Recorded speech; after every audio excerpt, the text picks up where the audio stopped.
엄마, 아빠는 어디 있어? 그 말에 나는 한동안 대답을 못했습니다. 세상에서 제일 멋진 사람이라고 언젠가는 꼭 만나게 될 거라고 아이에게 말해왔지만 정작 나는 그 이름을 입 밖에 꺼낼 용기도 없었습니다. 오늘 내가 보내는 이 사진은 원망이 아니라 마지막 부탁입니다.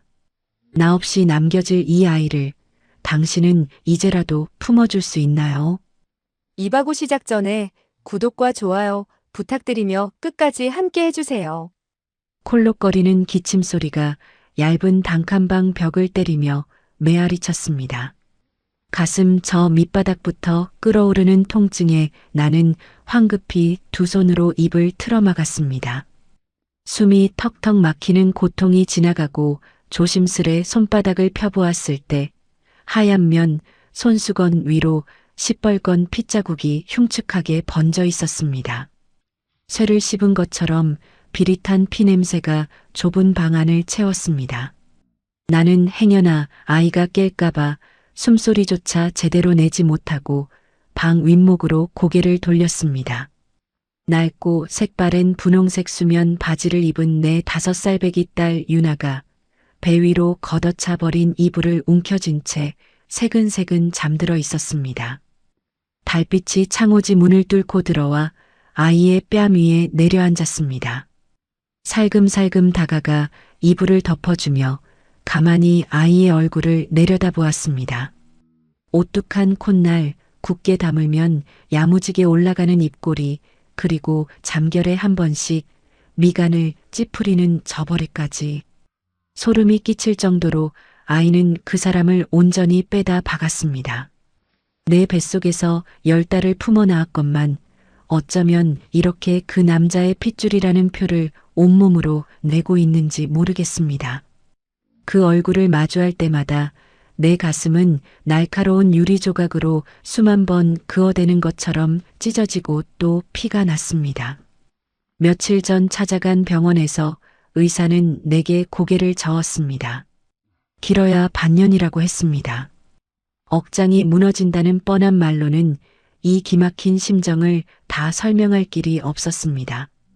의사의 입술이 달싹거리며 사형 선고를 내리던 그 순간 내 머릿속은 온통 하얗게 질려버렸습니다. 내 청춘이 억울해서가 아니었습니다. 죽음의 문턱에 선 두려움 때문도 아니었습니다. 나 없이는 밥 한 숟갈도 혼자 떠먹지 못하는 저 어린 핏덩이를 이 험하고 차가운 세상에 덩그러니 혼자 남겨두고 떠나야 한다는 그 잔혹한 사실에 심장이 갈기갈기 찢겨나갔습니다. 나는 자리에서 일어나 방구석에 놓인 낡은 서랍장으로 향했습니다. 삐걱거리는 서랍을 열고 가장 깊숙한 곳, 옷가지 아래에 꽁꽁 숨겨두었던 낡은 갈색 봉투를 꺼냈습니다. 봉투 안에는 노란 유치원 원복을 입고 환하게 웃고 있는 유나의 사진 한 장이 들어 있었습니다. 사진 가장자리를 쓰다듬는 내 손끝이 사시나무 떨리듯 걷잡을 수 없이 떨렸습니다. 눈앞이 뿌옇게 흐려지더니 기어이 굵은 눈물방울이 사진 위로 후둑 떨어졌습니다. 5년 전 그날 밤의 기억이 도무지 지워지지가 않습니다.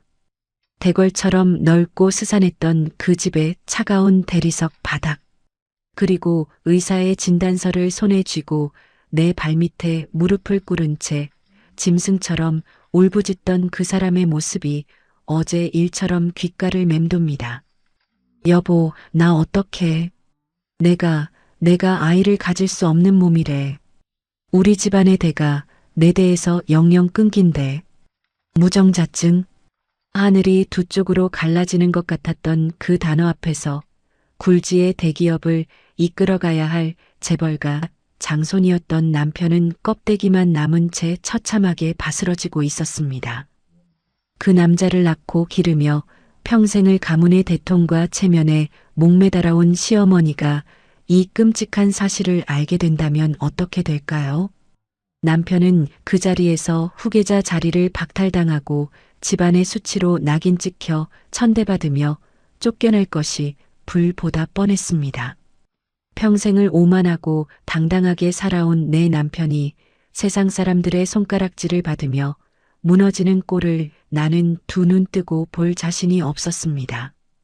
그를 너무도 사랑했기에 내 목숨보다 그 사람의 자존심이 더 귀했기에 나는 미친 사람처럼 남편의 손에 들린 그 진단서를 낚아챘습니다.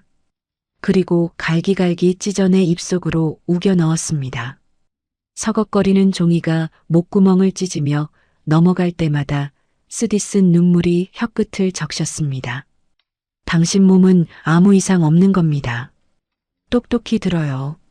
아이를 못 갖는 건 전부 내 탓이에요. 내가 성녀라서 그런 거라고요. 그 지독한 거짓말이 내 인생의 숨통을 영원히 끊어놓을 줄 뻔히 알면서도 나는 남편을 살리기 위해 기꺼이 사약 같은 독배를 마셨습니다. 남편은 핏발선 눈으로 나를 올려다보며 덜덜 떨기만 할 뿐 아무 말도 하지 못했습니다. 그 비겁한 침묵조차 나는 온전히 품어주고 싶었습니다. 하지만 진실을 덮어쓴 대가는 상상을 초월하는 생지옥이었습니다. 다음 날부터 시어머니의 멸시와 구박은 내 영혼을 산 채로 파먹기 시작했습니다.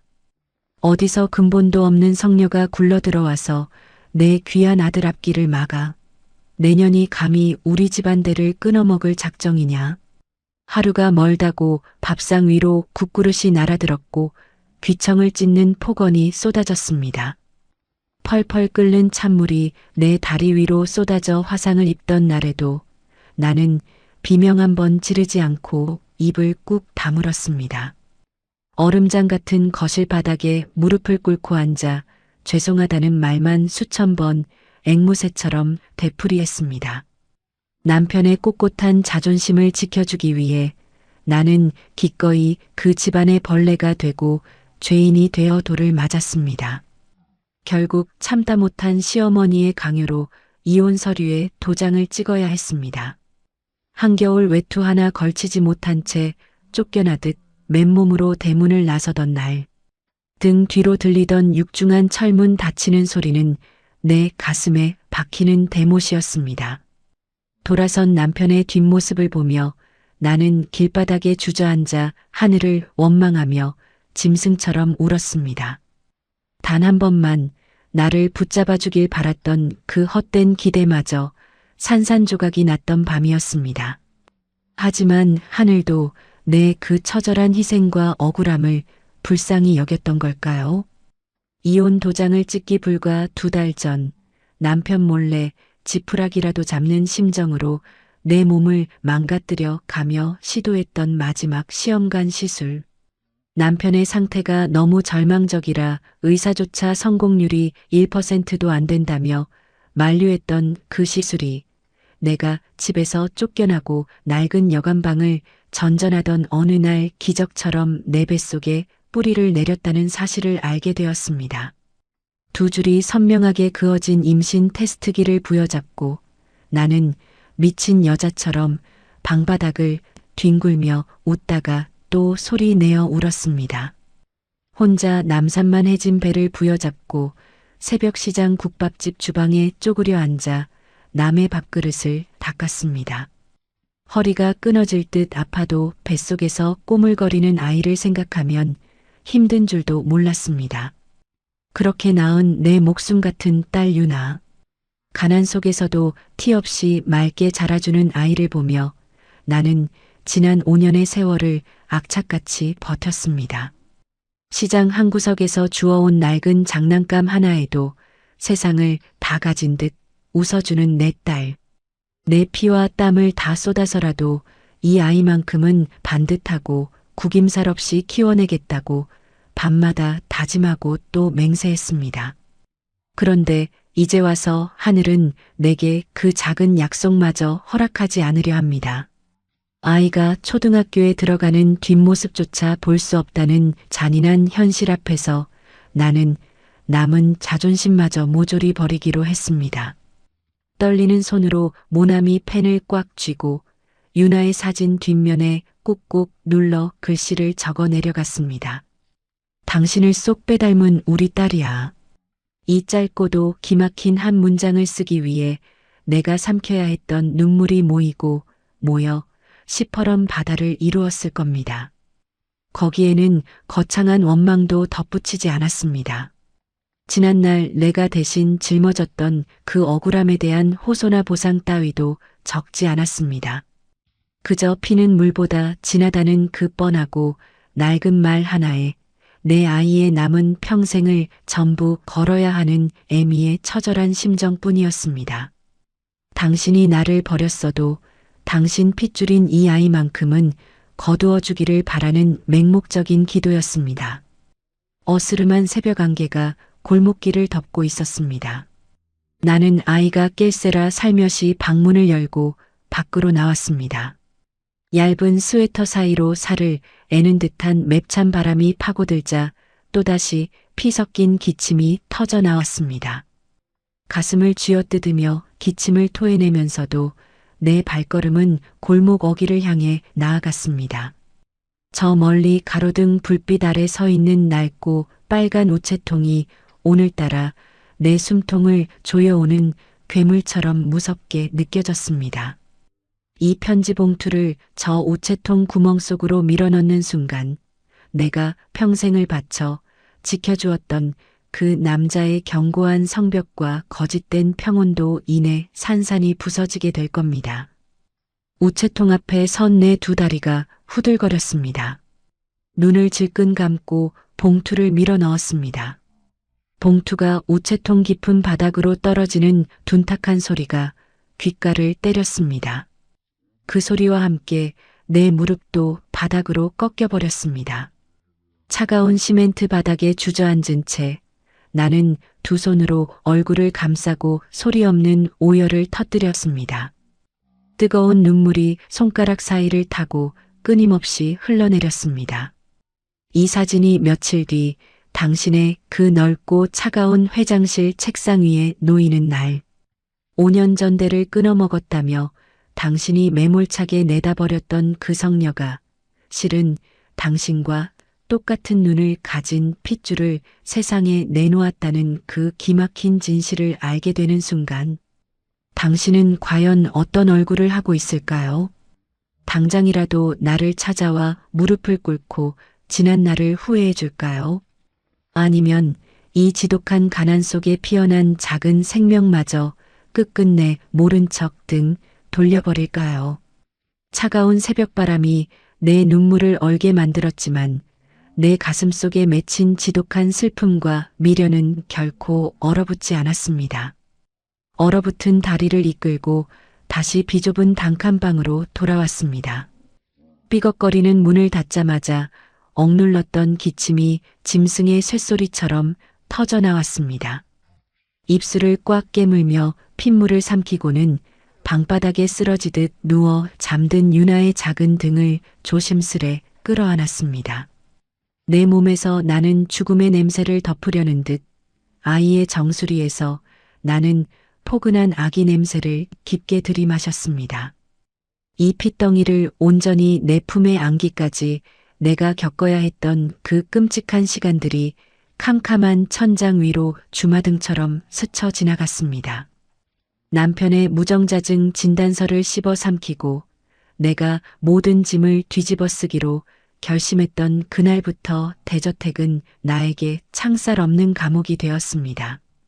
시어머니의 핍박은 날이 갈수록 교묘하고 잔인해졌습니다.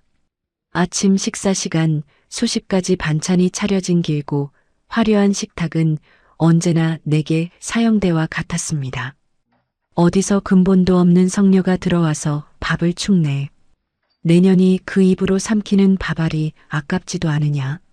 시어머니는 내가 들고 있던 밥그릇을 거침없이 바닥으로 쳐서 깨뜨렸습니다.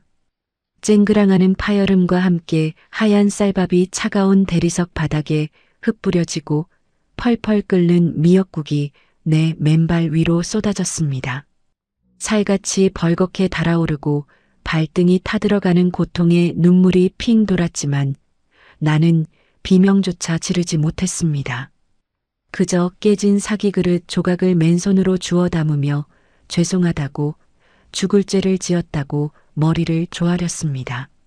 내 손가락이 날카로운 단면에 베어 붉은 피가 바닥을 적셔도 그 커다란 집안에서 나를 불쌍하게 여기는 사람은 단 한 명도 없었습니다. 가장 나를 비참하고 처절하게 만든 것은 남편의 묵인이었습니다. 내가 끓는 국물에 화상을 입고 피를 흘리는 그 순간에도 남편은 식탁 끝에 앉아 시선을 아래로 깐 채 굳게 침묵했습니다. 나를 지켜주지 못하는 비겁함, 진실이 탄로 날까봐 두려워 떠는 그 남자의 얄팍한 밑바닥을 보면서도 나는 원망보다 짙은 연민이 앞섰습니다. 그래요.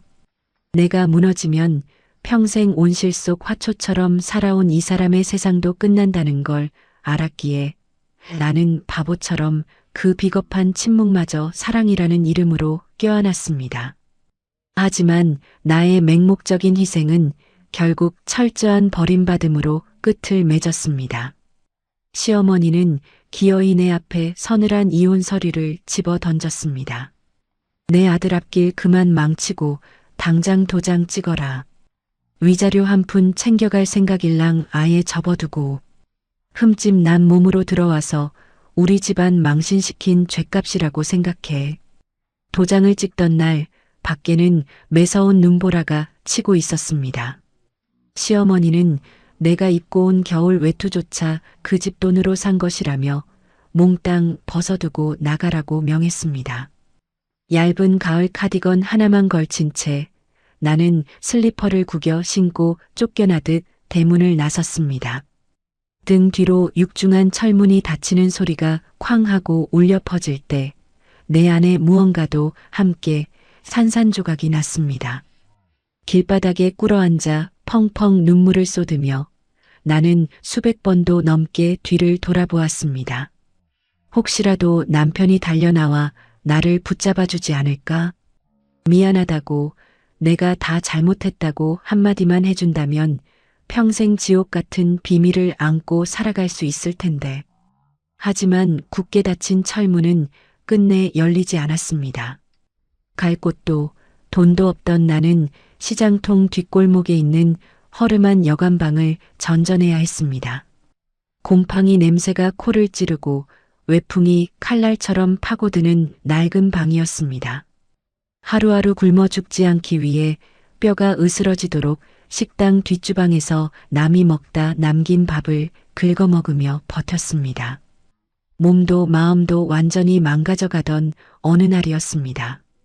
며칠 전부터 속이 심하게 메스껍고 구역질이 나기 시작했습니다. 피비린내 나는 스트레스 탓에 위장이 상한 줄만 알았습니다.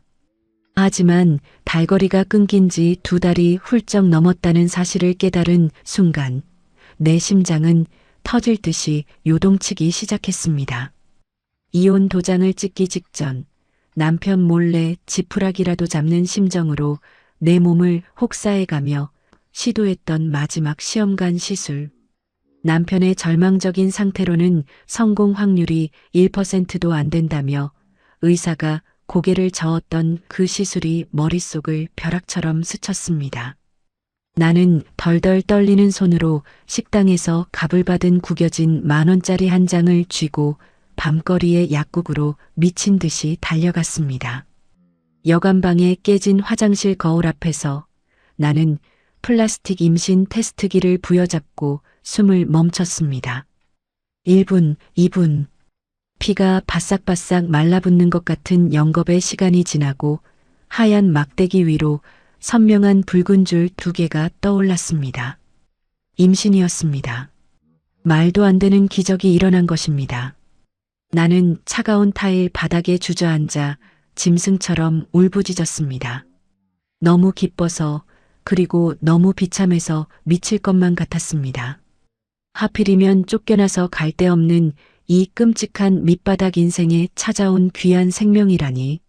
나는 테스트기를 방바닥에 내동댕이 쳤다가 다시 미친 듯이 주워 품에 안고 수없이 입을 맞췄습니다. 그때 방구석에 굴러다니던 노란 서류 봉투가 눈에 들어왔습니다. 내가 쫓겨나던 날 남편의 비서가 찾아와 적선하듯 던져주고 간 몇 푼의 위로금이 담겨 있던 봉투였습니다. 남편이 나와의 인연을 완전히 끊어내기 위해 보냈던 그 차가운 절연장 봉투 위에 나는 선명한 두 줄이 새겨진 테스트기를 조심스레 올려놓았습니다. 참으로 기막히고 잔인한 운명이었습니다. 나를 가차없이 버린 남자의 서류 위에서 그 남자의 유일한 핏줄이 시작되었음을 알리는 생명의 징표가 반짝이고 있었으니까요. 아가, 내 핏덩이 내 아가. 엄마가 지켜줄게. 무슨 일이 있어도 너만은 엄마가 살릴 거야. 나는 아직 납작한 배를 두 손으로 소중히 감싸 안으며 이 세상 모든 신들에게 피눈물로 맹세했습니다. 남편은 비겁하게 나를 버렸고 시어머니는 나를 저주했지만 이 작은 생명만큼은 내 뼈와 살을 깎아서라도 키워내겠다고 말입니다. 그때의 서러운 환희가 유나를 5살까지 반듯하게 키워낸 나의 유일한 원동력이자 굳은 살이 되었습니다. 방 안에 낡은 시계가 째깍거리는 소리를 내며 나를 다시 차가운 현실로 끌어다 놓았습니다. 의사가 말했던 반년이라는 시간이 목을 조르는 밧줄처럼 생생하게 느껴집니다. 해가 뜨면 우체부 아저씨가 내가 넣은 그 사진과 편지를 수거해 가겠지요. 사진은 세상에서 가장 높고 화려한 빌딩의 꼭대기층, 당신의 넓은 책상 위로 배달될 겁니다. 당신은 그 봉투를 열어보고 어떤 표정을 지을까요? 5년 전 성렬하며 당신 어머니가 끓는 국물을 들이붓고 맨발로 내쫓았던 그 여자가 기적 같은 확률을 뚫고 당신의 하나뿐인 핏줄을 낳아 키웠다는 사실을 알게 된다면 진단서를 씹어 삼키며 당신의 알량한 자존심을 지켰던 내 처절한 거짓말 뒤에 숨겨진 진짜 진실을 마주한다면 당신은 과연 그 견고한 철문을 부수고 나를 찾아올까요? 아니면 당신 어머니가 그랬듯 이 아이의 존재마저 더러운 오점으로 여기며 끝끝내 외면할까요? 창밖으로 핏빛동이 터오고 있었습니다. 내 입술에서 또다시 붉은 피가 흘러내렸지만 나는 곤히 자고 있는 아이의 작은 손을 꽉 쥐고 절대 놓지 않았습니다. 내 목숨이 끊어지는 한이 있어도 이 가혹한 시간의 끝에서 당신이 부디 우리 아이의 유일한 구원이 되어주기를 간절히 기도하면서 말입니다. 창백한 새벽빛이 방 안을 완전히 채우기도 전에 나는 차가운 수돗물로 입가에 묻은 핏자국을 씻어냈습니다. 얼음장 같은 물이 손끝을 베일 듯 스쳐갔지만 가슴 한복판에 뚫린 커다란 구멍에서 불어오는 시린 바람에 비하면 아무것도 아니었습니다. 녹슨 양은 냄비에 물을 올리고 어제 시장에서 주워온 시든 콩나물을 다듬었습니다. 도마 위에서 칼질하는 내 손목이 앙상한 나뭇가지처럼 흔들렸습니다. 엄마, 맛있는 냄새나.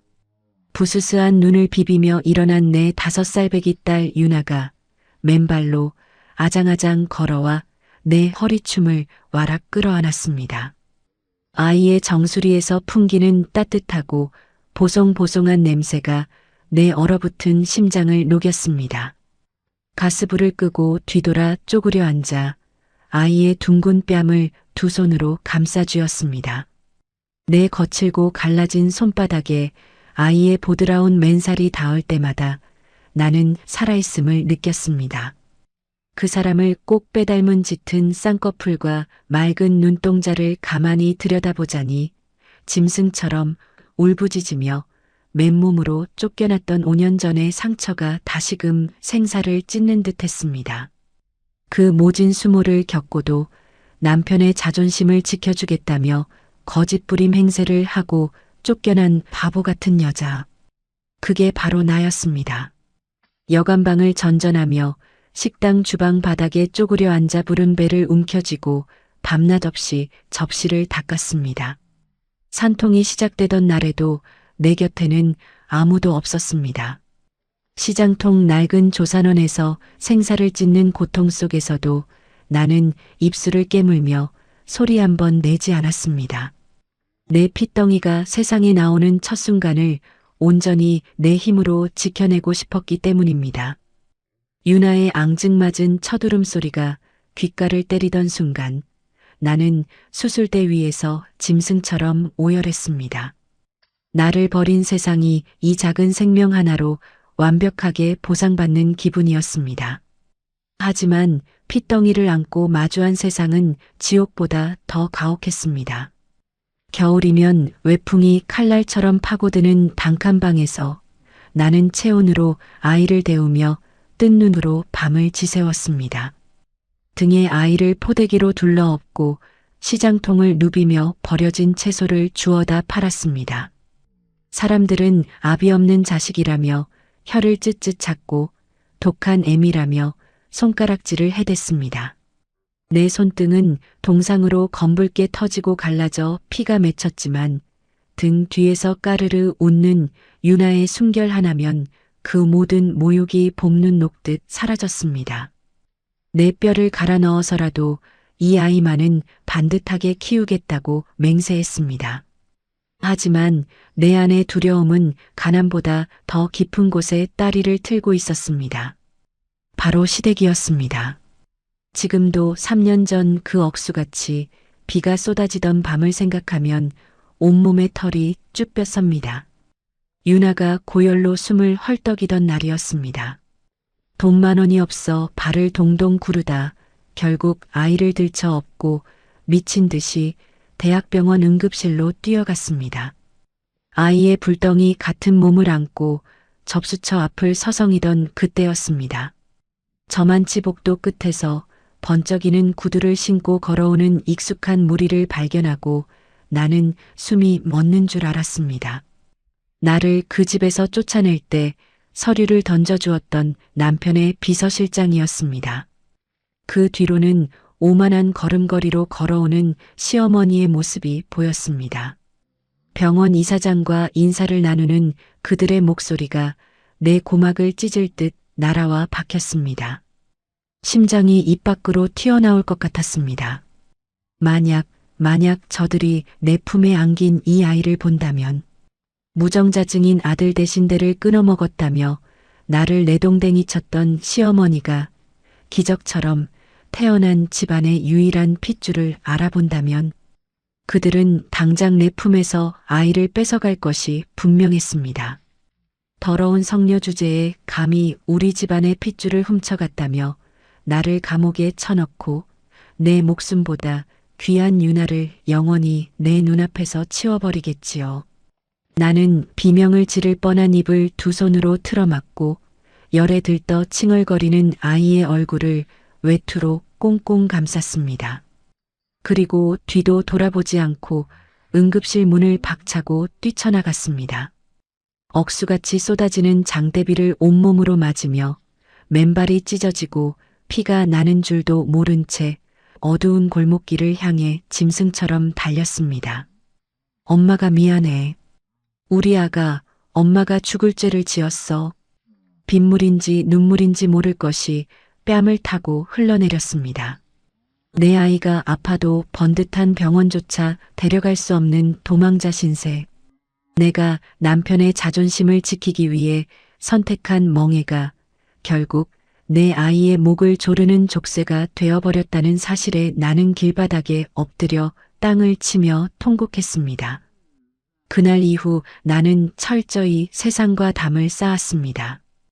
혹시라도 그 사람들의 눈에 띌까봐 큰 길로는 다니지도 못한 채 숨죽여 쥐 죽은 듯 살았습니다.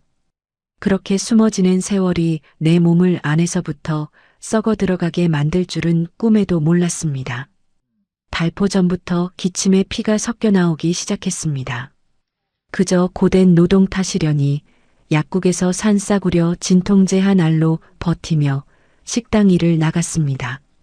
그러다 펄펄 끓는 가마솥 앞에서 핑 도는 어지럼증과 함께 정신을 잃고 쓰러졌습니다. 차가운 병원 침대에서 눈을 떴을 때 흰 가운을 입은 의사는 나를 향해 사형 선고를 내렸습니다. 왜 이제야 오셨습니까? 폐가 이미 다 망가졌습니다. 길어야 6개월입니다. 마음의 준비를 하셔야겠습니다. 그 말을 듣는 순간 눈앞이 새하얗게 질리며 세상이 멈추는 것 같았습니다. 죽음이 두려운 것이 아니었습니다. 내 죽음과 동시에 천애고아로 길바닥에 내몰릴 내 아이, 내 가엾은 유나의 얼굴이 벼락처럼 떠올랐습니다. 선생님, 저 좀 살려주세요. 길게도 안 바랍니다.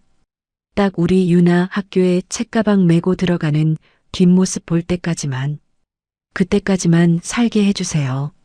제발 부탁입니다. 나는 의사의 바지가랑이를 붙잡고 미친 사람처럼 애원하고 또 애원했습니다. 내 목숨을 갉아먹는 암세포보다 나 혼자 두고 떠나갈 엄마를 부르며 울부짖을 아이의 눈물이 내 가슴을 더 무참히 난도질했습니다. 아이에게 따뜻한 밥 한 술을 먹이면서도 나는 소리 없이 눈물을 삼킵니다. 오물오물 밥을 씹는 아이의 입술을 보며 나는 끝내 무너지는 가슴을 억누르며 결심을 굳혔습니다. 내가 그토록 피하고 싶었던 그 사람들, 내 인생을 시궁창으로 처박았던 시어머니와 나를 버리고 돌아섰던 비겁한 남편에게 내 목숨 같은 아이를 보내야만 합니다. 시계바늘이 아침 8시를 가리키고 있습니다. 내가 새벽녘 우체통에 넣었던 그 편지와 사진 한 장이 지금쯤 우체부의 오토바이에 실려 그 높고 차가운 빌딩 숲을 향해 달려가고 있을 겁니다. 나를 짓밟았던 시어머니의 철옹성 같은 대저택과 수천 명의 직원을 거느린 당신의 화려한 회장실 책상 위로 말입니다. 그 봉투가 당신의 손에 쥐어지는 순간 당신이 5년 동안 믿고 있던 모든 세상이 송두리째 뒤집히겠지요. 성녀라 욕하며 버렸던 여자가 당신과 똑같이 생긴 아이를 품고 있었다는 사실을 알게 될 때 당신은 과연 나를 찾아올까요? 혹여나 당신 어머니가 그랬듯 이 편지마저 찢어버리고 영영 우리를 지워버리는 건 아닐까요? 내 입술에서 또 한 번 붉은 피가 배어나왔습니다. 두려움과 절망이 파도처럼 밀려오지만 나는 아이의 손을 꽉 쥐고 부디 내 마지막 도박이 이 아이를 살릴 수 있기를 피눈물을 흘리며 기도할 뿐입니다. 정오를 넘긴 단칸방은 무덤처럼 고요했습니다. 유나를 어린이집에 보내고 홀로 엎드려 있는 내 등 위로 뼛속까지 파고드는 한기가 몰려왔습니다. 머리맡에 놓인 싸구려 폴더폰만 뚫어지게 바라보는 내 두 눈은 이미 시뻘겋게 핏발이 서 있었습니다. 오전 내내 전화기는 시체처럼 입을 다물고 있었습니다. 혹시 당신의 비서실장이 그 허름한 봉투를 잡동사니 취급하며 쓰레기통에 처박아 버린 것은 아닐까? 아니면 사진을 본 당신이 끝내 나를 모른 척하며 그 더러운 오점 같은 편지마저 불태워버린 것은 아닐까? 5만 가지 끔찍한 생각들이 독사처럼 내 목을 조여왔습니다. 숨을 쉴 때마다 가슴 한가운데에 시퍼런 작두날이 오르내리는 것 같았습니다. 당신의 그 넓고 차가운 대리석 회장실 풍경이 내 눈앞에 어른거립니다. 수백만 원짜리 명품 양복을 입고 당신 발밑에 엎드린 수많은 직원들 위에서 제왕처럼 군림하고 있을 당신. 5년 전 성녀인 아내를 내치고 가문의 대통을 잇기 위해 새로운 사람을 찾으라던 시어머니의 극성스러운 잔소리 속에서 당신은 과연 나를 단 한 번이라도 떠올린 적이 있었을까요? 나는 눈을 질끈 감고 사진을 처음 마주했을 당신의 얼굴을 상상했습니다. 당신은 분명 사진 속 아이의 눈동자에서 5년 전 내가 입술을 깨물며 삼켰던 그 지독한 진실의 그림자를 발견했을 겁니다. 무정자증이라는 사형 선고 앞에서 덜덜 떨던 당신을 위해 내가 미친 사람처럼 진단서를 갈기갈기 찢어 목구멍으로 우겨넣던 그 밤을 말입니다. 내가 성녀라서 전부 내 탓이라서 그런 거라고요. 내가 짐승처럼 울부짖으며 당신의 죄를 덮어쓰던 그날 밤 비겁하게 고개를 숙이고 나를 외면했던 당신. 사진 속 아이의 맑은 얼굴이 그날 밤 당신이 철저히 모른 척했던 내 처절한 희생과 거짓말을 낱낱이 발가벗기고 있을 테지요. 당신은 지금쯤 책상을 엎고 미친 듯이 소리치며 5년 전 그 병원의 의사를 찾아 나섰을 겁니다. 나와 함께 병원에 갔던 당신 측근들을 족치며 도대체 내가 무슨 짓을 벌였는지 뒷조사를 시작했겠지요. 내가 당신 몰래 온몸을 망가뜨려가며 시도했던 마지막 시험관 시술의 기적을, 그리고 당신이 그토록 부정하고 싶었던 아이를 가질 수 없는 당신 몸의 기막힌 성공 확률을 말입니다. 그 모든 진실의 퍼즐이 맞춰지는 순간 당신은 비로소 깨닫게 될 겁니다. 어머니의 끓는 국물을 맞고 맨발로 쫓겨났던 성녀 아내가 실은 당신의 가장 치부인 무정자증을 온몸으로 막아주었던 방패였다는 사실을, 당신 집안의 더러운 죄인이 아니라 당신의 유일한 핏줄을 기적처럼 세상에 낳아준 구원자였다는 것을 말입니다. 전화기가 웅웅거리며 짧은 진동을 토해냈습니다. 나는 미친 듯이 바닥을 기어 전화기를 낚아챘습니다. 심장이 입 밖으로 튀어나올 것 같은 충격에 온몸이 사시나무 떨리듯 요동쳤습니다. 액정 화면에 뜬 번호는 발신자 표시 제한이었습니다. 5년 동안 단 한 번도 울리지 않았던 번호.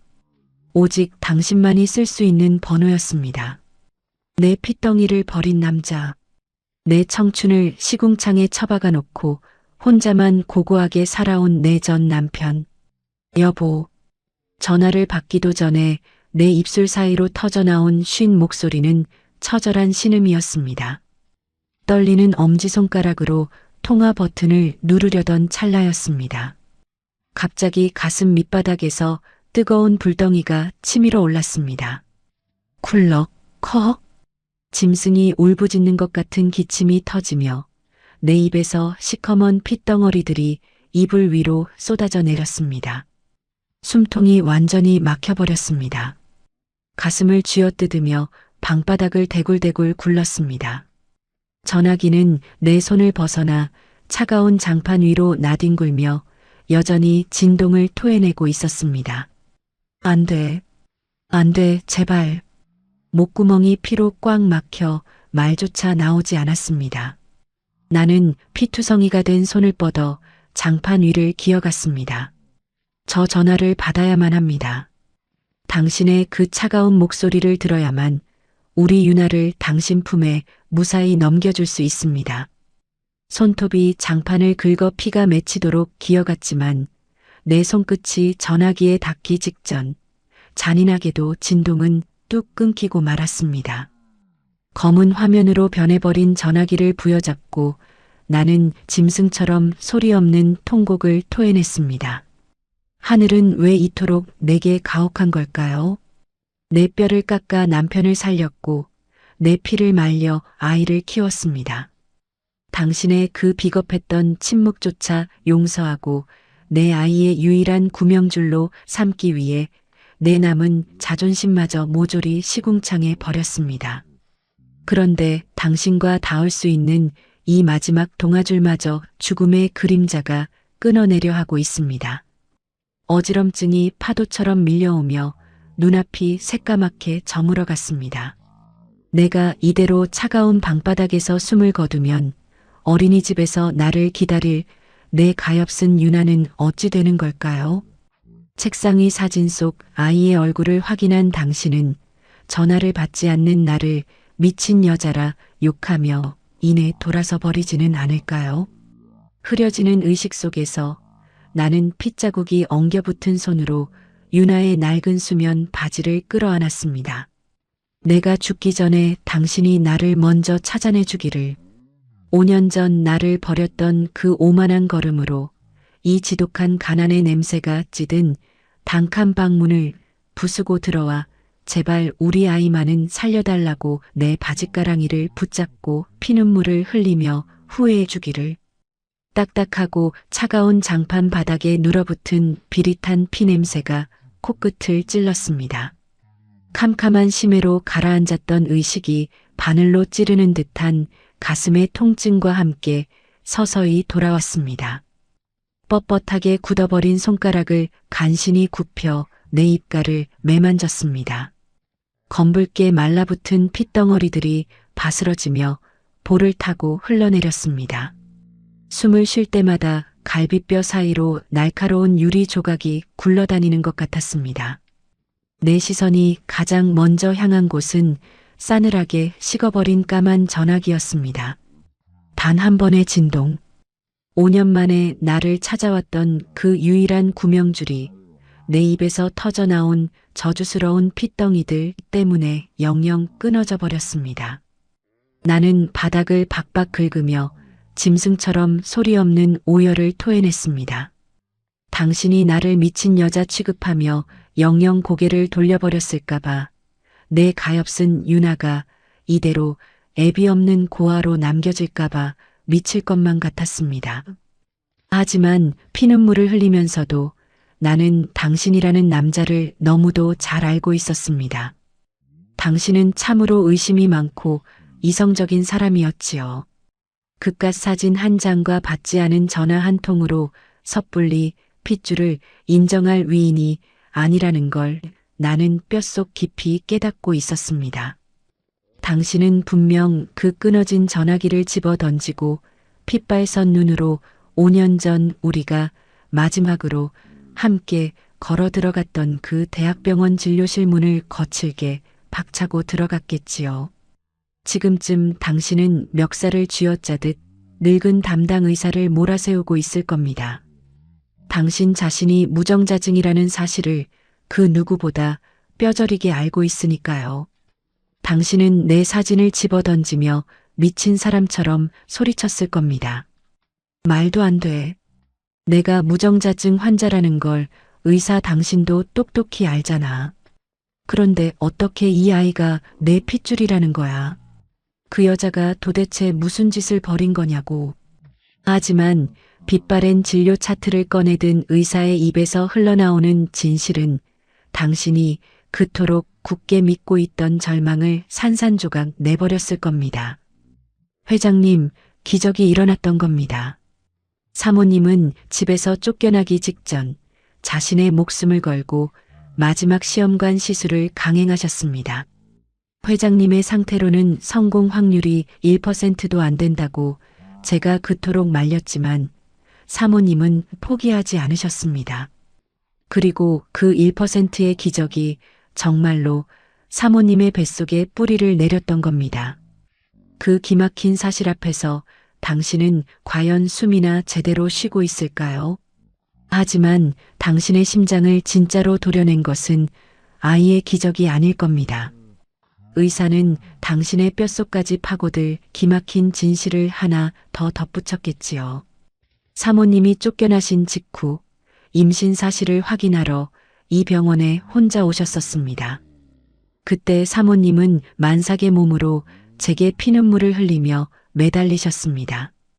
회장님의 어머니, 그 무서운 시어머니께는 끝까지 회장님의 병을 비밀로 해달라고 말입니다.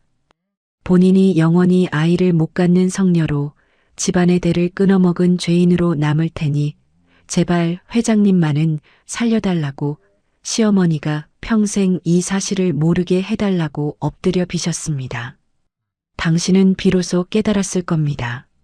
진단서를 씹어 삼키며 당신의 죄를 덮었었던 내가 그 집에서 맨발로 쫓겨나 혼자 핏덩이를 품고 버려진 순간에도 당신의 자존심을 지키기 위해 세상의 모든 돌팔매를 홀로 맞았다는 사실을 말입니다.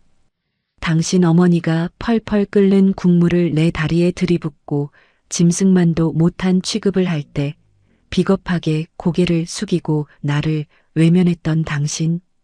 당신이 내민 이혼 서류에 도장을 찍으면서도 당신의 유일한 핏줄을 내 뱃속에 고이 품고 떠났다는 그 처절한 진실. 당신은 당신의 그 알량한 체면을 지키려다 세상에서 당신을 가장 사랑했던 여자와 기적처럼 찾아온 핏줄을 시궁창에 내다버렸습니다. 그 끔찍한 죄책감이 당신의 목을 졸라올 때 당신의 두 무릎은 결국 병원 바닥으로 속절없이 꺾이고 말았겠지요. 내가 길바닥에 주저앉아 하늘을 원망하며 흘렸던 그 짐승 같은 눈물을 이제는 당신이 쏟아내며 바닥을 뒹굴고 있을 겁니다. 당신이 그 지옥 같은 회한 속에서 허우적거리는 동안 나는 찢어지는 가슴을 부여잡고 자리에서 일어났습니다. 차가운 수건으로 바닥의 핏자국을 미친 듯이 닦아냈습니다. 곧 어린이집에서 돌아올 내 딸 유나가 이 끔찍한 죽음의 흔적을 보아서는 안 되니까요. 다리가 후들거려 몇 번이나 고꾸라졌지만 나는 이빨을 꽉 깨물고 버텼습니다. 해질녘의 골목길은 시리도록 차가웠습니다. 어린이집 문 앞에서 나를 발견하고 환하게 웃으며 달려오는 유나를 품에 안았을 때 나는 기어이 참았던 눈물을 터뜨리고 말았습니다. 따뜻한 아이의 체온이 내 죽어가는 몸을 덮여주었지만 째깍거리는 시간은 자비 없이 내 목숨을 갉아먹고 있었습니다. 엄마 울어? 어디 아파? 작은 손으로 내 눈물을 닦아주는 아이의 손등에 연거푸 입을 맞추며 나는 속으로 수천 번 수만 번 당신의 이름을 불렀습니다. 여보, 내 남편. 당신이 진실을 알게 되었다면 내가 당신을 위해 내 인생을 통째로 갈아 바쳤다는 사실을 이제라도 깨달았다면 제발 이 아이가 혼자 남겨지기 전에 나를 찾아와 주세요. 당신이 내 앞에 무릎 꿇고 피눈물을 흘리며 사죄한다면 나는 내 뼈에 사무친 이 지독한 억울함조차 모조리 묻어두고 당신을 용서할 수 있습니다. 우리 유나를 당신 품에 안겨줄 수만 있다면 나는 기꺼이 웃으며 눈을 감을 수 있습니다. 단칸방에 유나를 뉘어놓고 문 밖의 소리에 온 신경을 곤두세웠습니다.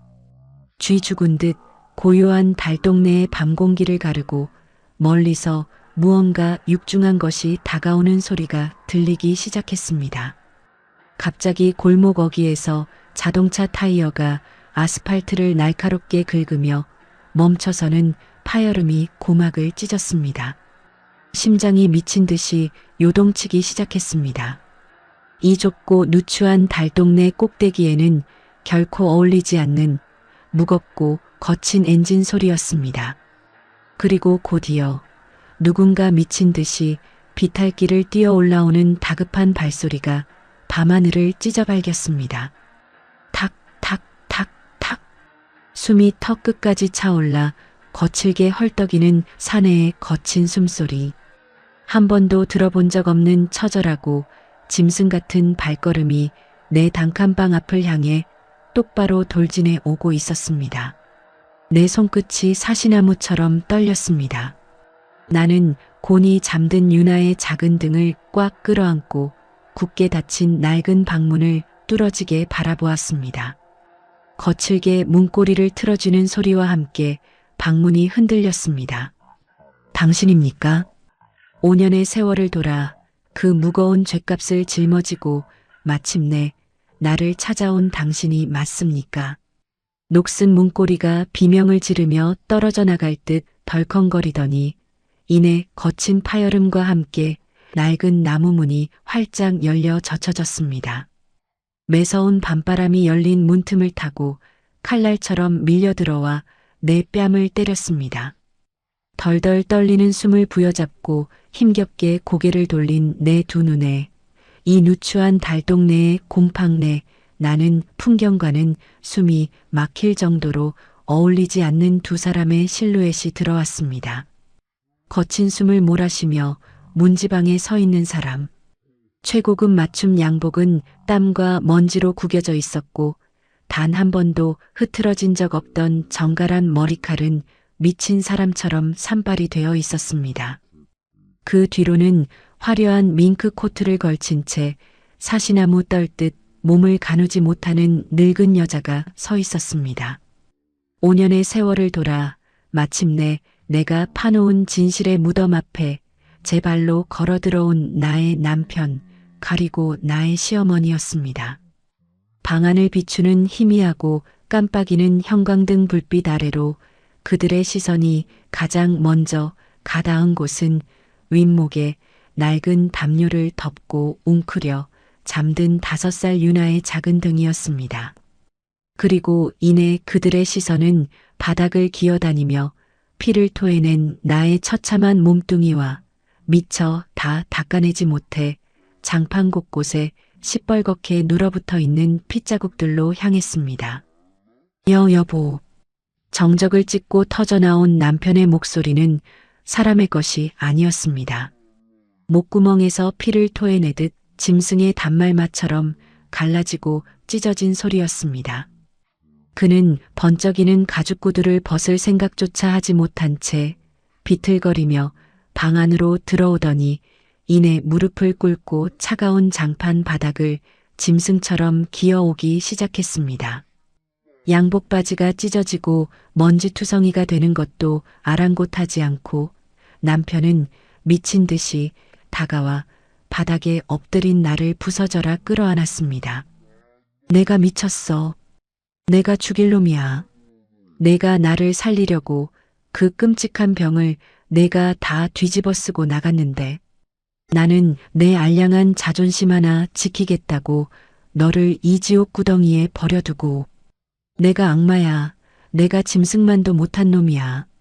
남편은 피비린내가 진동하는 내 앙상한 어깨에 얼굴을 묻고 어린아이처럼 엉엉 소리 내어 통곡했습니다. 핏발선 그의 눈에서 쏟아지는 뜨거운 눈물이 내 차가운 목덜미를 적셨습니다.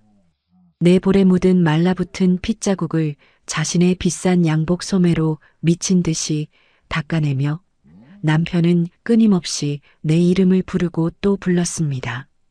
나는 초점 잃은 눈으로 나를 끌어안은 남편의 얼굴을 가만히 올려다보았습니다. 5년 전 시어머니가 펄펄 끓는 국물을 내 발등에 들이부을 때 비겁하게 시선을 피했던 그 남자. 등 떠밀리듯 이혼 서류에 도장을 찍고 한겨울 맨발로 쫓겨나던 내 뒷모습을 보면서도 끝내 대문을 열어주지 않았던 그 남자. 평생을 피눈물로 저주하고 원망해도 모자랄 그 사람이 이제는 내 발밑에서 세상이 끝난 것처럼 가슴을 쥐어뜯으며 뼈저린 참회의 눈물을 쏟아내고 있었습니다. 하지만 기막히게도 내 가슴 속에서는 그 어떤 통쾌한 승리감이나 복수의 쾌감도 잃지 않았습니다. 남편의 그 뜨거운 눈물조차 이미 바싹 메말라버린 내 심장을 다시 뛰게 할 수는 없었습니다. 그저 밑빠진 독처럼 텅 빈 공허함과 죽음의 문턱에서 마주한 이 뒤늦은 회한이 한없이 서글프고 또 서글플 뿐이었습니다. 그때 문지방에 넋을 잃고 서 있던 시어머니가 비명을 지르며 바닥으로 주저앉았습니다. 그녀의 두 눈은 잠든 유나의 얼굴과 피투성이가 된 나를 번갈아 보며 극도의 공포와 충격으로 뒤집혀 있었습니다. 병원의 담당 의사에게서 그 모든 기적의 전말과 쫓겨난 뒤에도 아들의 비밀을 지켜달라며 엎드려 빌었던 내 지독한 희생을 낱낱이 전해 듣고 달려온 길이겠지요. 무정자증 환자인 자기 아들의 치부를 덮어주기 위해 성녀라는 더러운 오명을 뒤집어 썼던 며느리. 위자료 한 푼 없이 맨몸으로 내쫓겨서도 기적 같은 확률을 뚫고 가문의 유일한 핏줄을 낳아 이 끔찍한 가난 속에서 홀로 길러낸 독한 애미. 시어머니는 사시나무 떨듯 두 손을 허공에 대고 싹싹 비비며 내 앞을 향해 바닥을 기어왔습니다. 아가, 내 며느리야. 내가 눈이 멀어서 내가 천벌을 받을 짓을 해서 우리 집안의 은인을 몰라보고 짐승만도 못한 짓을 저질렀구나. 내가 내 아들 목숨을 살렸는데 내가 우리 집안의 대를 이어줬는데 이 늙은 것이 천하의 몹쓸 짓을 했어. 나를 죽여라. 이 못난 시어미를 당장 찢어 죽여. 시어머니는 두 주먹으로 자신의 가슴을 쾅쾅 내리치더니 이내 엎드려 장판 바닥에 자신의 이마를 찍기 시작했습니다. 쿵, 쾅. 살이 찢어지고 뼈가 부딪히는 둔탁한 소리가 방 안을 울렸습니다. 화려하게 틀어 올렸던 머리가 산발이 되고 이마에서 붉은 피가 배어 나오는데도 그 늙고 교만한 여자는 멈추지 않고 자신의 뺨을 사정없이 후려쳤습니다. 나를 향해 쏟아내던 그 모진 폭언들, 차갑고 경멸에 찬 눈빛들이 지금 그녀 자신의 영혼을 산채로 물어뜯고 있는 것이 분명했습니다. 어머님, 바람 빠진 소리처럼 힘없는 내부름의 시어머니가 숨을 헐떡이며 고개를 들었습니다. 피와 눈물로 범벅이 된 그녀의 늙은 주름을 보며 나는 간신히 입꼬리를 올려 옅은 미소를 지어 보였습니다.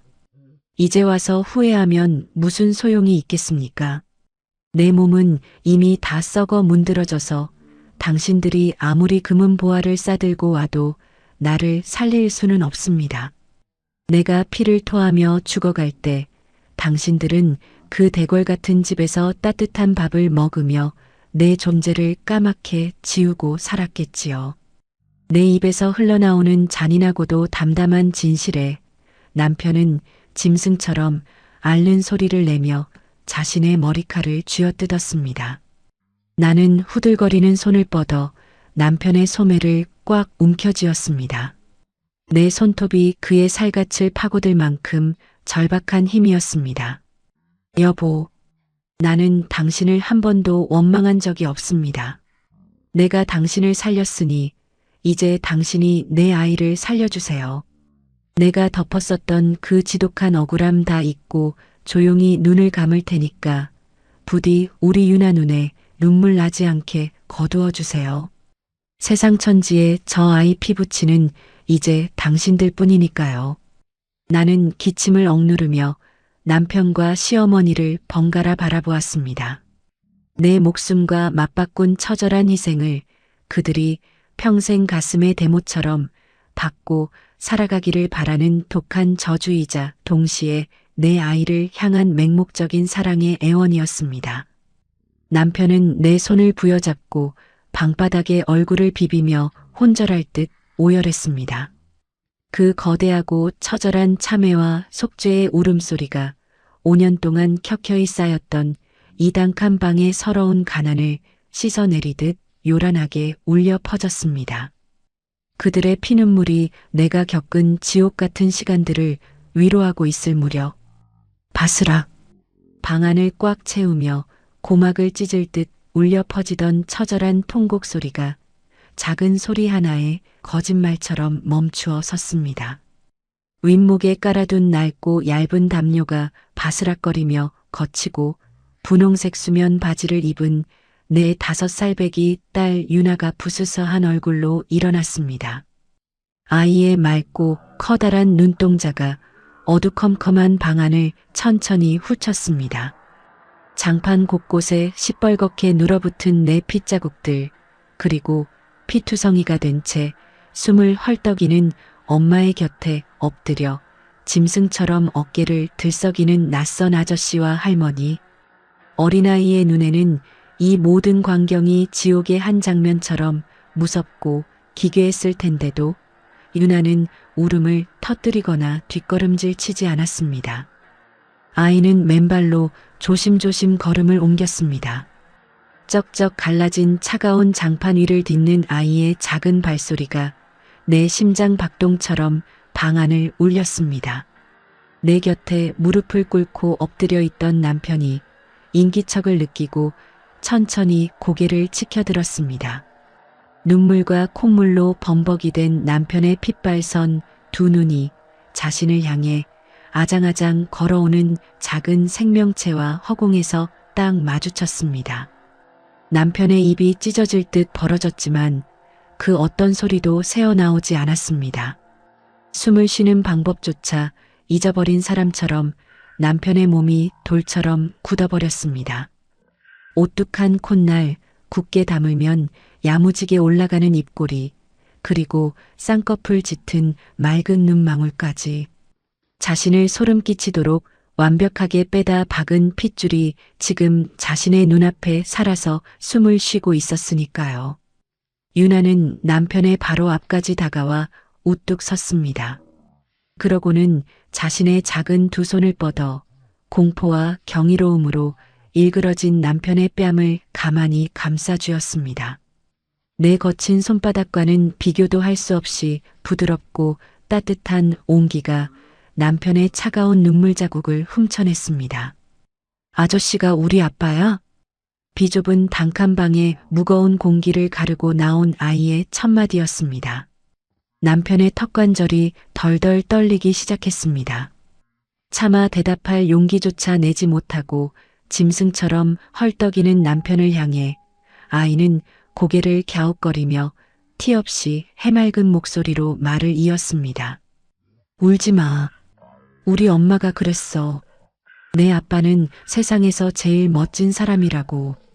나를 우주만큼 엄청 많이 사랑하는데 돈 벌고 바빠서 아직 못 오는 거라고 했어. 아빠 나 보러 온 거야? 그 순진무구하고 눈물겨운 한마디는 수만 개의 날카로운 비수가 되어 남편과 시어머니의 심장 한가운데를 무참히 난도질했습니다. 그것은 내가 지난 5년 동안 단 하루도 빠짐없이 아이에게 들려주었던 거짓말이었습니다. 가난과 조롱 속에서 아비 없는 자식이라 손가락질 받을 때마다 나는 내 딸의 마음에 증오나 원망 대신 커다란 사랑의 환상을 심어주려 발버둥 쳤습니다. 언젠가 이 아이가 진실을 알게 되더라도 세상의 절반인 아버지를 미워하며 영원히 썩어가는 일만은 막고 싶었으니까요. 나를 버리고 내동댕이 친 가해자들을 나는 아이의 세상 속에서 가장 눈부신 영웅으로 포장해 키워냈던 것입니다. 그 바다처럼 넓고 깊은 맹목적인 사랑과 용서 앞에서 남편은 더 이상 사람의 언어로 말을 잇지 못했습니다. 남편의 입에서 피를 토하는 듯한 처절한 절규가 터져나왔습니다. 그는 미친 사람처럼 자신의 가슴을 주먹으로 쾅쾅 내리치더니 이내 유나의 작은 몸을 제품이 부서져라 꽉 끌어안았습니다. 최고급 맞춤 양복을 입은 대기업 회장의 넓은 어깨가 시장통에서 주워 입힌 낡은 수면 바지를 입은 5살 아이의 등 위에서 사시나무처럼 걷잡을 수 없이 흔들렸습니다. 내가 길바닥으로 쫓겨나던 그 겨울밤 굳게 닫힌 철문 너머에서 내가 흘려야 했던 그 모든 피눈물을 남편이 지금 이 순간 남김없이 쏟아내고 있었습니다.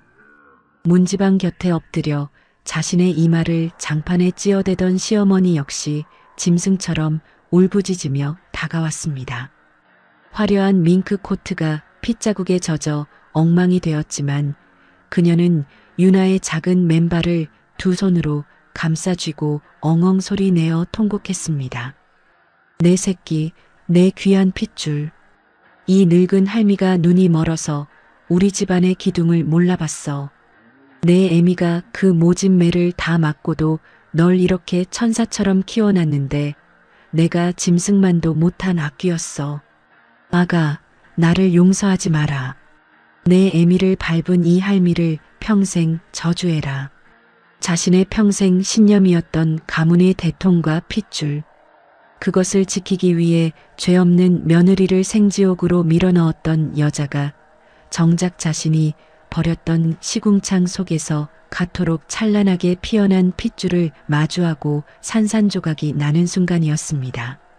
시어머니는 아이의 발등에 연거푸 입을 맞추며 혼절할 듯 울음을 토해냈습니다. 나는 그 기막히고도 눈물겨운 재회의 광경을 흐려져가는 시야 속에서 가만히 지켜보았습니다. 내 입가에 고인 핏물을 힘겹게 삼켜내며 바닥을 짚고 간신히 상체를 반쯤 일으켰습니다. 숨을 들이마실 때마다 폐부가 칼로 긁어내는 듯 쓰라렸지만 내 마음속에 따리를 틀고 있던 지독한 한과 억울함은 눈 녹듯 사라져가고 있었습니다. 나는 덜덜 떨리는 손을 뻗어 유나를 안고 오열하는 남편의 젖은 머리칼을 가만히 쓰다듬어 주었습니다. 여보, 바람 빠진 소리처럼 힘없고 갈라진 내 부름에 남편이 화들짝 놀라며 고개를 들었습니다. 눈물과 콧물로 엉망이 된 남편의 얼굴을 보며 나는 평생 지어본 적 없는 가장 편안하고 온화한 미소를 지어 보였습니다. 이제 됐어요. 이렇게 늦지 않게 내 아이 곁에 와주었으니 나는 이제 아무런 원망도 없습니다. 아니야, 여보. 내가 잘못했어. 내가 죽일 놈이야. 제발 나를 두고 가지 마. 내가 세상의 모든 의사를 다 불러서라도 당신 무조건 살려낼게. 내가 당신에게 평생 속죄하면서 살 테니까 제발 나를 버리지 마. 남편은 내 거칠고 차가운 손을 두 손으로 꽉 부여잡고 제 볼에 비비며 애원했습니다. 그의 뜨거운 눈물이 내 손등을 적셨지만 내 몸은 이미 손끝에서부터 서서히 차갑게 얼어붙어 가고 있었습니다. 나는 고개를 가로저으며 곁에 엎드린 시어머니와 남편을 번갈아 바라보았습니다. 내 목소리는 바람 앞에 촛불처럼 위태롭게 흔들렸지만 그 안에 담긴 진심만큼은 바위처럼 단단했습니다. 어머님, 내 남편, 우리 유나, 내 목숨과 맞바꾼 내 가엾은 딸입니다.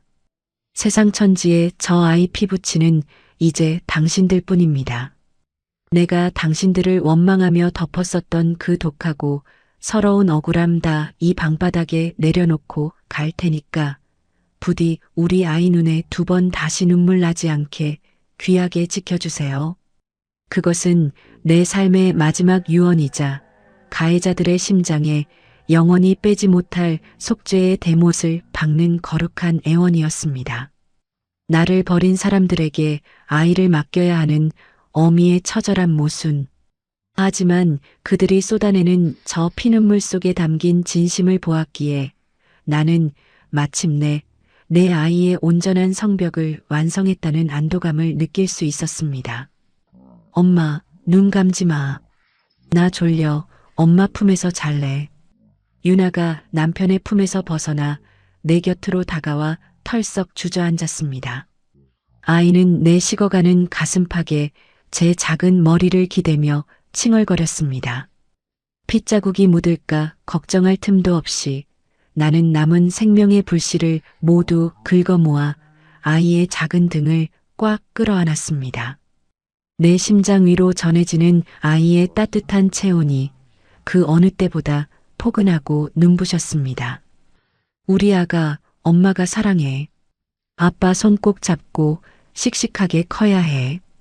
팽팽하게 당겨져 있던 내 생명의 끈이 마침내 툭 하고 끊어지는 소리가 귓가에 울렸습니다.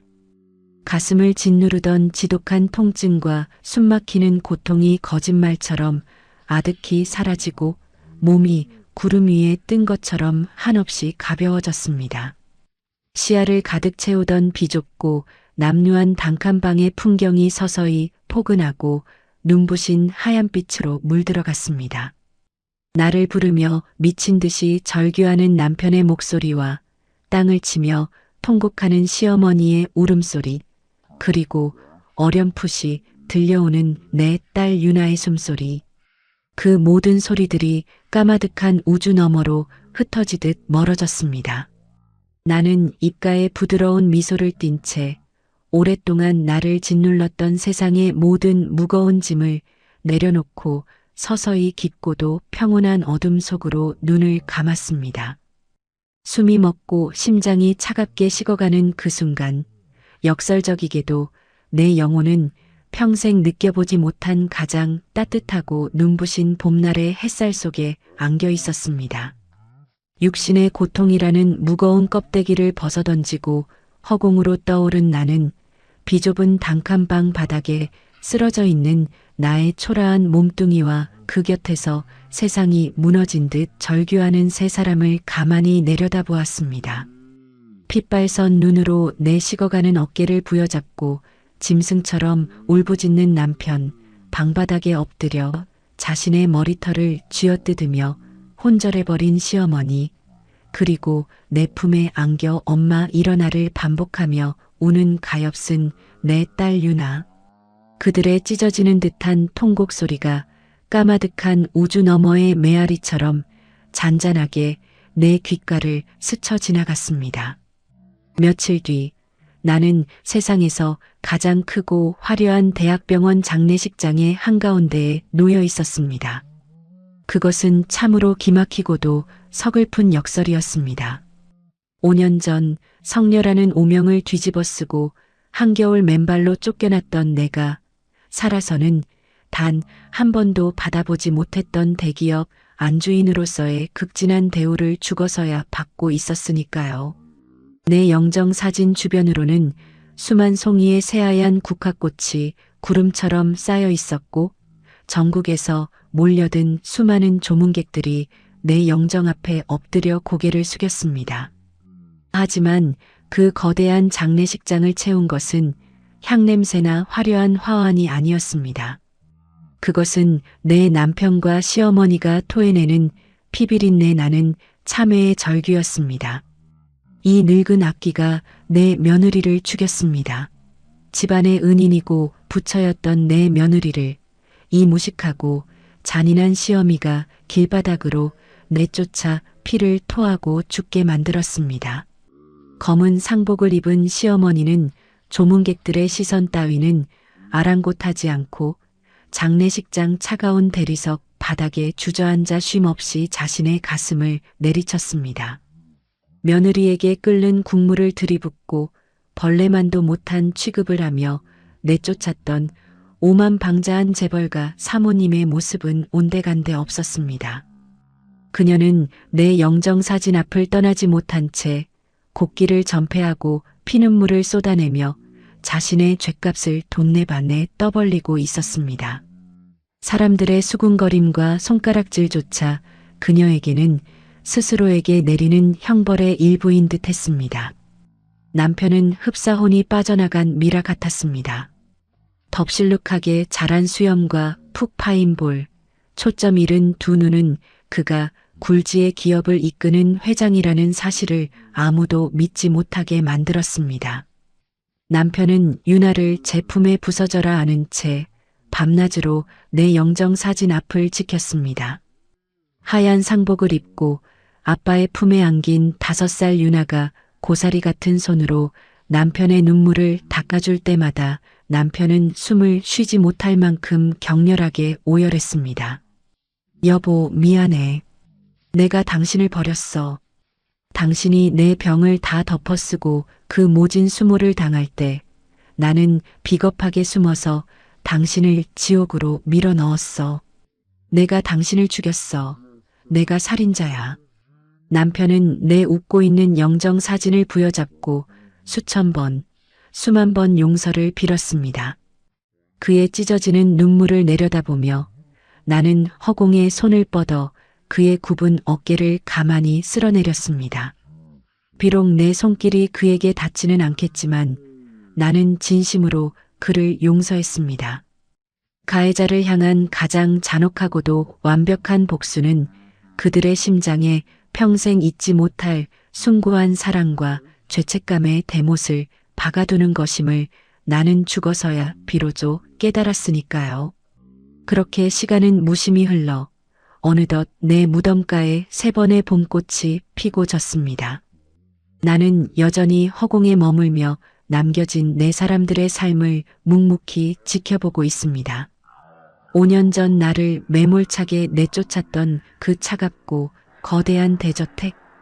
이제 그 집의 가장 따뜻하고 볕이 잘 드는 중앙 거실에는 나의 위패와 환하게 웃는 사진이 세상에서 가장 귀한 보물처럼 모셔져 있습니다. 시어머니는 매일 아침 해가 뜨기도 전에 일어나 가장 먼저 내 영정 앞에 갓 지은 하얀 쌀밥과 맑은 미역국을 올립니다. 5년 전 내 발등에 쏟아부었던 그 펄펄 끓는 미역국 대신 이제는 눈물로 간을 맞춘 속죄의 밥상을 매일같이 내게 바치고 있는 것입니다.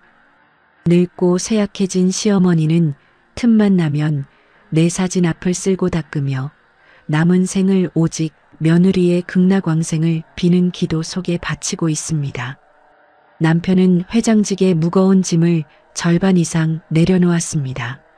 수많은 회의와 출장 대신 그는 매일 아침 유나의 머리를 빗겨주고 직접 책가방을 메어주며 초등학교 정문 앞까지 아이를 배웅합니다.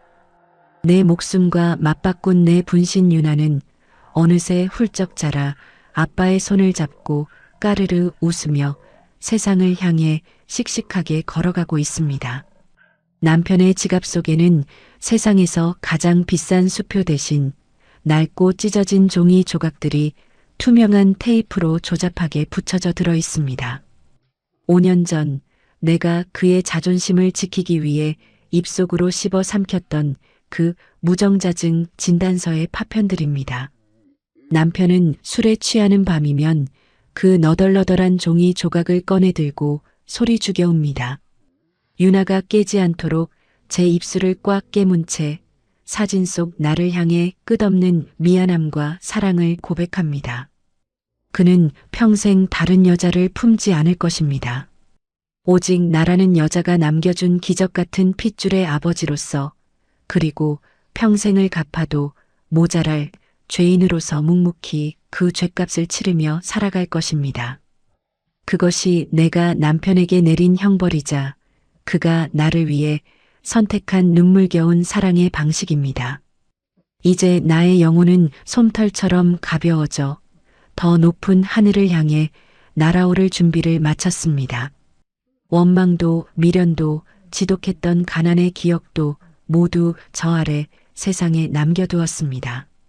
내 삶은 비록 짧고 고단했지만 내가 목숨을 바쳐 지켜낸 그 거짓말이 결국 가장 아름다운 진실이 되어 내 아이를 구원했으니 나의 희생은 결코 헛되지 않았습니다. 남겨진 국화 한 송이처럼 내 마음속에 응어리졌던 모진 원망도 그렇게 하얗게 정화되었습니다. 그날 내가 새벽 공기를 가르며 낡은 우체통에 밀어넣었던 편지 한 장은 꽁꽁 얼어붙었던 지옥의 문을 부수고 세상에서 가장 눈부신 구원의 꽃을 피워냈습니다.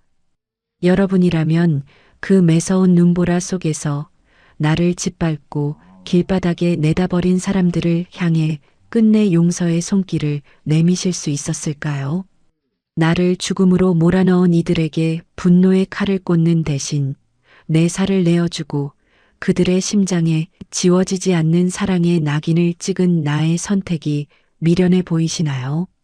하지만 나는 알고 있습니다. 그 어떤 지독한 복수보다 스스로 뉘우치며 평생을 무릎 꿇고 살아가게 만드는 용서야말로 가장 위대한 승리라는 것을 말입니다. 그 사람의 참에 섞인 눈물이, 그리고 내 딸 유나의 맑은 웃음소리가 잊었나 싶으면 또 바람을 타고 내 무덤가를 맴돕니다. 나는 이제야 비로소 평안히 두 눈을 감습니다. 상처로 얼룩졌던 나의 세상아, 나를 버렸고 또 나를 영원히 기억할 나의 가족들아. 이제는 부디 안녕히. 오늘의 이바고는 여기까지입니다. 끝까지 함께 해주셔서 감사드리며 구독과 좋아요 눌러주시면 놀라운 인생 사연들을 누구보다 먼저 무료로 만나보실 수 있습니다.